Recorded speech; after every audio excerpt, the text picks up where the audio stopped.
नमस्कार साथियों, बाल विद्या मंदिर सीनियर सेकेंडरी स्कूल खत्रीपुरा के ई लर्निंग प्लेटफॉर्म पर मैं दिनेश कुमार आपका हार्दिक स्वागत करता हूं। अपन चल रहे थे पिछले वाले लेक्चर के अंदर पार्ट ऑफ स्पीच के भाग को लेकर। हमने नाउन के बारे में जानकारी ली, हमने प्रोनाउन के बारे में सीखा, हमने एडजेक्टिव के बारे में जानकारी ली, कितने प्रकार के एडजेक्टिव होते हैं। आज जो है हम इसके चौथे भाग को लेकर चलेंगे। उसके अंदर अपन बात करेंगे एडवर्ब को लेकर कि एडवर्ब क्या होती है, क्या इसकी परिभाषा होती है और किस प्रकार से हम जो है इसको वाक्य के अंदर समावेश करते हैं। तो आज अपन बात करते हैं एडवर्ब को लेकर। एडवर्ब का शाब्दिक अर्थ जो होता है वो होता है क्रिया विशेषण।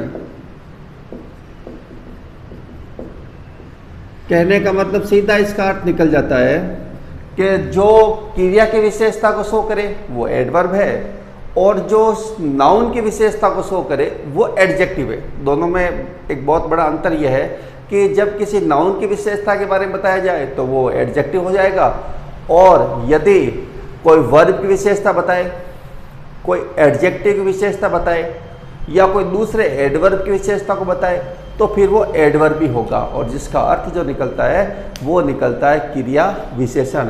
जब हम बात करते हैं इसकी छोटी परिभाषा अपन ले लेते हैं कि an adverb is a word that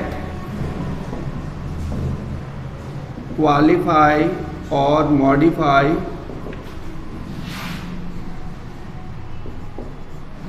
किस किस को क्वालिफाई या मॉडिफाई कर सकता है? वर्ब को कर सकता है, modify a verb, an adjective और एन अनदर एडवर्ब। ये इसके सामान्यतः जो होती है वो परिभाषा होती है कि an adverb is a word, एक शब्द होता है दैट क्वालिफाई और मॉडिफाई, जो उसकी विशेषता के बारे में बताता है, उसकी एडिशनल के बारे में बताता है। क्या वर्ब की विशेषता बता सकता है, एडजेक्टिव की बता सकता है, और दूसरी अगर कोई एडवर्ब है तो उसकी भी वो विशेषता बता सकता है, जिसको अपन बोलते हैं एडवर्ब। अब हमारे सामने आता है कि एडवर्ब क्या है, जिसकी परिभाषा हमने ले ली। तो सामान्यतः एडवर्ब जो बनता है वो शब्द के पीछे अपन एलवाई लगा के एडवर्ब बना सकते हैं। जैसे मैं दो चार उदाहरण की बात करता हूं। जैसे क्लियर, अगर मैं इसके पीछे एलवाई लगाऊंगा तो ये बन जाएगी एडवर्ब क्लियरली। जैसे मैं लगाऊंगा जनरल्स तो ये बन जाएगी जनरली। मैं लगाऊंगा ओकेजन तो ये बन जाएगी ओकेजनली। मैं लगाऊंगा फ्रीक्वेंट तो ये बन जाएगी फ्रीक्वेंटली। तो ये थोड़ा ध्यान रखें कि एडवर्ब बनने का तरीका क्या होता है। एडवर्ब तरीका बनने का तरीका सामान्यतः जो है 99% ये होता है कि शब्द के पीछे जब आप एलवाई का प्रयोग करते हैं उस कंडीशन के अंदर, जैसे टाइम का टाइमली हो गया, ठीक है ना, उस कंडीशन में वो शब्द जो है वो एडवर्ब बनेगा, और वो एडवर्ब किसी वर्ब की विशेषता के लिए आ सकता है, उसको क्वालिफाई कर सकता है, किसी एडजेक्टिव को क्वालिफाई कर सकता है और किसी दूसरी एडवर्ब को भी क्वालिफाई कर सकता है। तो एडवर्ब के तीन काम हो गए। एडजेक्टिव का एक ही काम होता है, वो केवल नाउन को क्वालिफाई करता है, लेकिन एडवर्ब जो है वो वर्ब को क्वालिफाई कर सकती है, एडवर्ब को क्वालिफाई कर सकती है, खुद एडवर्ब को, और जो एडजेक्टिव आता है उसको भी वो क्वालिफाई कर सकती है। जैसे एक दो उदाहरण की बात करते हैं। जैसे ही रन्स क्विकली, क्विक का क्विकली बना है, ठीक है। अगर मैं बात करूं इसके अंदर कि भाई इसके अंदर कोई एडवर्ब है क्या, तो सी बिल्कुल है, ये क्विकली एडवर्ब है। क्यों एडवर्ब है? क्योंकि ये रन्स को, वर्ब को क्वालिफाई कर रही है। वह दौड़ता है, कैसे दौड़ता है? तेज दौड़ता है। तो तेज शब्द किसको क्वालिफाई कर रहा है? तेज शब्द क्वालिफाई कर रहा है रन को, वर्ब को कर रहा है, ही को क्वालिफाई नहीं कर रहा है। ये वह तेज है, इस ये नहीं है, वह दौड़ता तेज है। तो मतलब कहने का ये हुआ कि जब हम जो है जब किसी वर्ब को लेकर अपन कोई क्वालिफाई करने के लिए कोई शब्द आते हैं और सामान्यतः उसके पीछे एल वाई लगा होता है, एल वाई नहीं भी लगा होता, जैसे वंस आता है, ट्विस आता है, टाइम के अंतर्गत आता है, फ्रीक्वेंसी के अंतर्गत आता है, उसमें एल वाई लगता भी नहीं है। फिर भी अगर वो शब्द किसी वर्ब को क्वालिफाई कर रहा है तो उस कंडीशन के अंदर जो है आप ये मानोगे कि वो एक एडवर्ब है। ठीक है, जैसे एक उदाहरण मैं और बताऊंगा आपको। दिस इज ए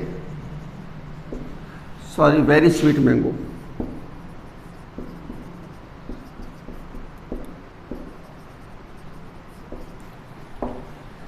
ये सेंटेंस आपके सामने मैंने लिखा।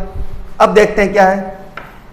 मैंगो एक नाउन है, स्वीट जो है किसकी विशेषता को शो कर रहा है? मैंगो की। इसका मतलब ये जो है वो एडजेक्टिव है। लेकिन वेरी शब्द किसको शो कर रहा है? स्वीट को। इसका मतलब वेरी शब्द क्या बनेगा? वो एडवर्ब बनेगा। तो यहां जो है वो एडजेक्टिव को परिभाषित कर रहा है। क्या है? बहुत मीठा है। मीठे को भी आगे क्वालिफाई कर रहा है, उसके बारे में विशेषता बता रहा है। तो ये आप ध्यान रखिएगा कि मैंगो की विशेषता स्वीट है, इसलिए नाउन को क्वालिफाई करने वाला तो एडजेक्टिव बन गया। लेकिन ये एडजेक्टिव को भी क्वालिफाई करने वाला शब्द वेरी और आ रहा है। भाई वेरी किसके लिए है? स्वीट के लिए है, मतलब मीठा। तो बहुत मीठा, बहुत शब्द किसके लिए है? मीठा के लिए है, स्वीट के लिए है। तो यहां समझने वाली बात यह है कि जब कोई वर्ब को क्वालिफाई करे या कोई एडजेक्टिव को क्वालिफाई करे या एडवर्ब खुद को क्वालिफाई कर ले, जैसे ही स्पीक्स वेरी क्लियरली, ठीक है ना। जैसे एक शब्द आता है ही स्पीक्स वेरी क्लियरली, ये आ गया। क्लियरली शब्द किसको क्वालिफाई कर रहा है? स्पीक्स को। इसका मतलब ये भी एडवर्ब है। क्लियरली शब्द के लिए वेरी आया हुआ, ये इसको करा, तो ये भी क्या है? एडवर्ब है। तो कहने का मतलब ये हुआ कि जब वर्ब को क्लियरिफाई करे, एडजेक्टिव को क्लियरिफाई करे या फिर किसी दूसरी एडवर्ब को भी वो क्लियरिफाई कर सकती है, मॉडिफाई कर सकती है, उस कंडीशन में हम जो है उसको क्या कहेंगे? एडवर्ब कहेंगे। तो उम्मीद है आपको एडवर्ब वाली परिभाषा समझ में आ गई होगी कि एडवर्ब होती क्या है। कि जब मॉडिफाई करती है वर्ब को, ये हम इसमें अपने वर्ब को लेकर बात की, एडजेक्टिव को तो इसमें अपने एडजेक्टिव को लेकर बात की, और अनदर एडवर्ब, इसके अंदर अपन ने अनदर एडवर्ब की बात की कि जब तीनों को क्वालिफाई करने का या मॉडिफाई करने का जो शब्द आता है वो शब्द जो है वो एडवर्ब कहलाता है। ठीक है, अब चलते हैं कि एडवर्ब के प्रकार कौन कौन से होते हैं। अपन उन प्रकारों की बात कर लेते हैं। जनरली एडवर्ब मैंने बताया आपको एल वाई लग के बनता है। जैसे आपके सामने उदाहरण दिए थे मैंने दो, क्लियर का क्लियरली हो गया, क्विक का क्विकली हो गया, जनरल का जनरली हो गया, ओकेजन का ओकेजनली होता है, टाइम का टाइमली हो गया। तो ये सारे एडवर्ब बनते हैं एल वाई लगकर। ठीक है, अब अपन बात कर लेते हैं कि एडवर्ब होते कितने प्रकार के, अपन उनकी चर्चा करेंगे। तो यहां पर मैं बात कर लेता हूं एडवर्ब के प्रकारों की, कि एडवर्ब के जो है वो प्रकार कौन कौन से हैं। तो जब एडवर्ब के टाइप्स की बात करते हैं तो पहला प्रकार अपन लेते हैं एडवर्ब ऑफ टाइम। ठीक है, दूसरा प्रकार अपन लेंगे एडवर्ब ऑफ प्लेस। तीसरा प्रकार अपन लेंगे एडवर्ब ऑफ मैनर। ठीक है, चौथा प्रकार लगे एडवर्ब ऑफ नंबर और फ्रीक्वेंसी। ठीक है, पांचवा प्रकार ले लेंगे हम एडवर्ब ऑफ क्वांटिटी। ठीक है, पांचवा प्रकार अपन ले लेंगे, छठा प्रकार लेंगे एडवर्ब ऑफ रीजन। 6 प्रकार हो गए। उसके बाद में अपन बात करते हैं एडवर्ब ऑफ एफर्मेशन और नेगेशन। इसके प्रकार की बात हो गई। छठा आ गया, 7वां आ गया। 8वें प्रकार की बात करते हैं तो कंजक्शन की अपन बात कर लेते हैं।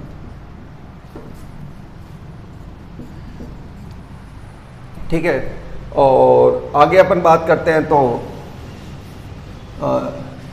एडवर्ब ऑफ ये क्या इंट्रोगेटिव भी आता है, ठीक है ना। और एक शब्द और आता है जिसमें अपन बात करते हैं रिलेटिव की, तो अपन इंट्रोगेटिव की भी बात कर लेते हैं और लास्ट में अपन बात कर लेते हैं रिलेटिव। ये लगभग समानता प्रकार होते हैं जिन प्रकारों को लेकर जो है अपन बात करते हैं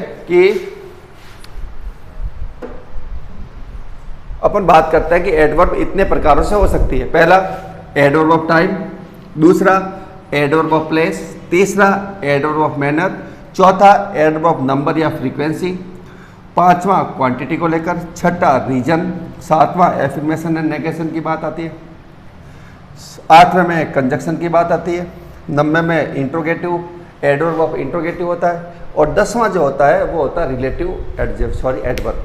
तो ये लगभग सामान्यतः 10 प्रकार है जिसके अंदर अपन अलग अलग भागों को लेकर चर्चा करेंगे। कि सबसे पहले अपन भाग लेते हैं एडवर्ब ऑफ टाइम। तो एडवर्ब ऑफ टाइम के अंदर जो है अपन क्या चीज देखेंगे।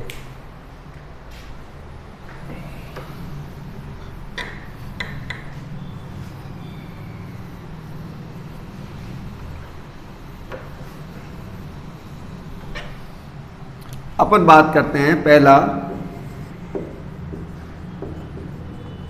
Adverb of time. टाइम का मतलब होता है समय से। किससे होता है? समय से। ऐसी एडवर्ब जो समय को दर्शाती है वो टाइम एडवर्ब ऑफ टाइम कहलाती है। अब समय कौन सा, उसकी अपन बात कर लेते हैं। जैसे अपन बात करते हैं कौन कौन सी आती है। टुडे आ सकता है, टुमारो आ सकता है, यस्टरडे आ सकता है, ठीक है ना, एगो आ सकता है, बिफोर आ सकता है, ठीक है। और इसके अंदर और भी अपन बात करें तो लास्ट शब्द आ गया क्या? लास्ट, हाँ, लास्ट डे आ सकता है, लास्ट वीक आ सकता है, लास्ट ईयर आ सकता है। तो ये सारी जो है वो एडवर्ब ऑफ टाइम कहलाती है। ये जब सारी किसी सेंटेंस के अंदर आती है तो वो सेंटेंस जो है वो एडवर्ब ऑफ टाइम होगी। जैसे अपन उदाहरण की बात कर लेते हैं। जैसे आई मेट हिम यस्टरडे। अपन बात करते हैं इसकी, मैं उससे कल मिला। तो ये यस्टरडे शब्द जो होगा वो एडवर्ब ऑफ क्या होगा? टाइम होगा, क्योंकि किसको दर्शा रहा है? समय को दर्शा रहा है, ठीक है। टुडे की भी बात कर लेते हैं, टुमारो की भी बात कर लेते हैं, बिफोर की। जैसे आई मेट हिम बिफोर, मैं उससे पहले मिला। आई प्लेड ए मैच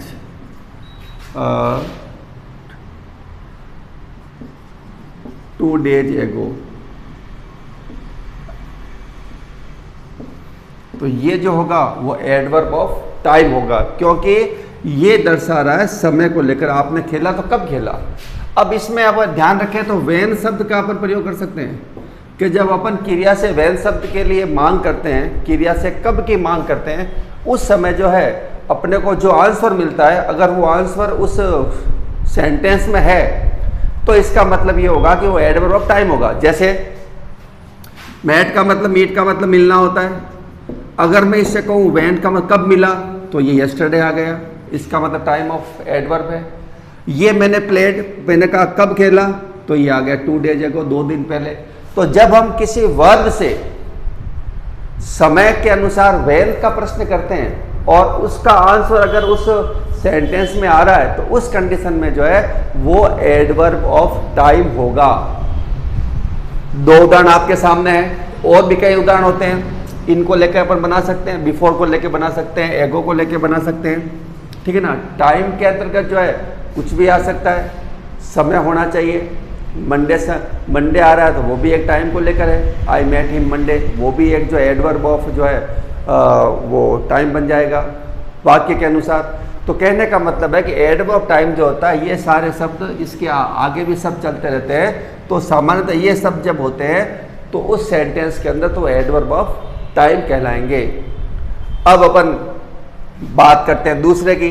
दूसरा जो होगा वो हो जाएगा एडवर्ब ऑफ प्लेस।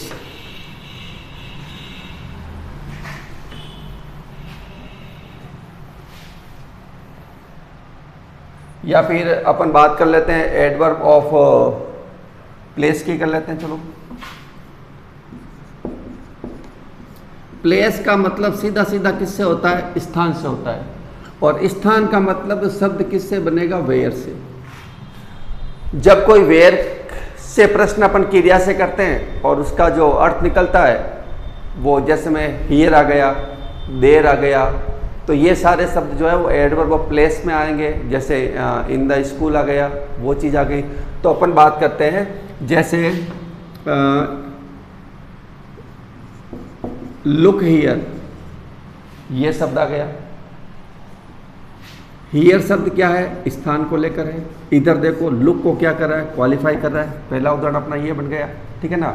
जैसे ही वेंट अप, वो ऊपर गया, इसका मतलब अप किसको क्वालिफाई कर रहा है?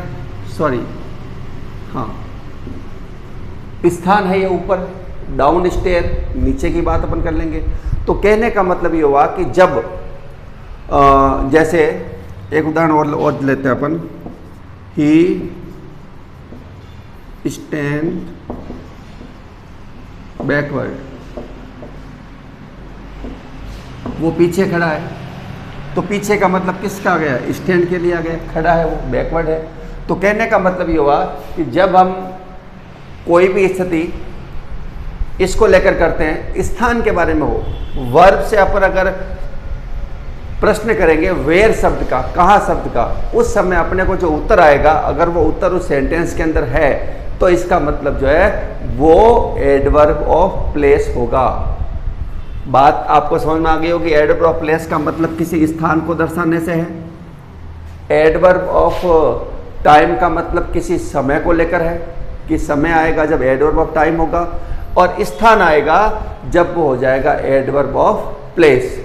तो आज के वीडियो में अपन इतनी बात करते हैं। जब नेक्स्ट वीडियो होगा अगला, तो अपन आगे के प्रकारों को लेकर बात करेंगे, जिसमें एडवर्ब ऑफ मैनर है, फ्रीक्वेंसी है, रीजन है, इंट्रोगेटिव है, एफर्मेटिव, नेगेटिव, सारे रीजन को लेकर बात करेंगे। तब तक के लिए अपन इस वीडियो को यही विराम देते हैं। मिलते हैं अगली वाली क्लास के अंदर, जब अपन एक और नए वीडियो के साथ आएंगे, जब हम एडवर्ब के आगे वाले प्रकार के बारे में चर्चा करेंगे। जब तक आप अपने घरों में रहिए, सुरक्षित रहिए, और सरकारी गाइडलाइंस का जो है पालना अच्छे ढंग से आप करते रहिए और सुरक्षित रहिए। धन्यवाद, नमस्कार।